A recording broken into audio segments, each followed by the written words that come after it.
Welcome to our explainer. Today, we're digging into a law that has been quietly managing some of the most dangerous materials in India for well over a century. We're talking about the Explosives Act of 1884.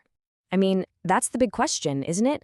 How do you possibly create a set of rules for something whose entire purpose is to be, well, explosive? This is the core challenge governments have to tackle to keep people safe. And for more than 140 years, India's answer has been this one: single rulebook. It's pretty amazing when you think about it. This one law, the Explosives Act of 1884, laid the groundwork for controlling literally everything from industrial dynamite to the fireworks you see at celebrations. All right, so here's how we're going to break it all down. First, we'll look at the purpose of this rulebook. Then we'll see what actually counts as an explosive. After that, we'll dive into the licensing system, who is absolutely banned from touching this stuff, and finally, what happens when things go wrong. Okay, first things first. What was this rulebook designed to do? Let's get right to the heart of this historic act. The act itself lays it out perfectly clearly right from the get-go. Its purpose is to regulate the entire life cycle of explosives, from the moment they're made to how they're stored, sold, moved around, and used. And it all boils down to one simple, critical goal: public safety. So now we know the goal is to regulate explosives. But what is an explosive according to the law? You might be surprised to hear that the definition is way broader than you'd probably guess. And this is where the act is really clever. It doesn't just give you a long list of chemicals. Instead, it defines an explosive by its purpose: any substance made to create a practical effect by explosion or pyrotechnic effect. By focusing on what it does, not just what it is, the law manages to be incredibly comprehensive and has stood the test of time. And because of that broad definition, it covers a huge range of things. Seriously, we are not just talking about dynamite here. The act also covers gunpowder, ammunition, and even things you might see in daily life, like fireworks.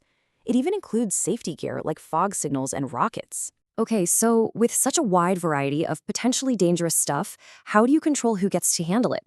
Well, the Act's solution is a really strict gatekeeping system. You have to have a license. Now, getting a license is not like just filling out a form. It's a whole journey, a formal 4-step process. You have to apply. Then the authorities do an official inquiry to check you out.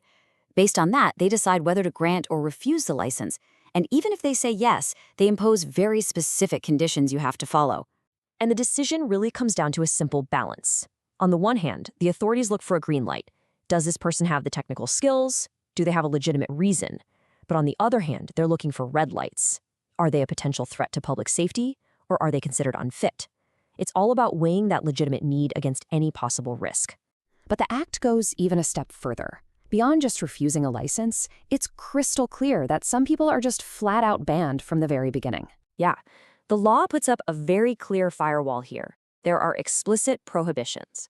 So if you're under 18, if you've been convicted of a violent crime recently, if you're legally required to keep the peace, if you've had a license canceled before, or if you're deemed to be of unsound mind, you cannot handle explosives, period. But, of course, even with all these rules in place, things can still go wrong.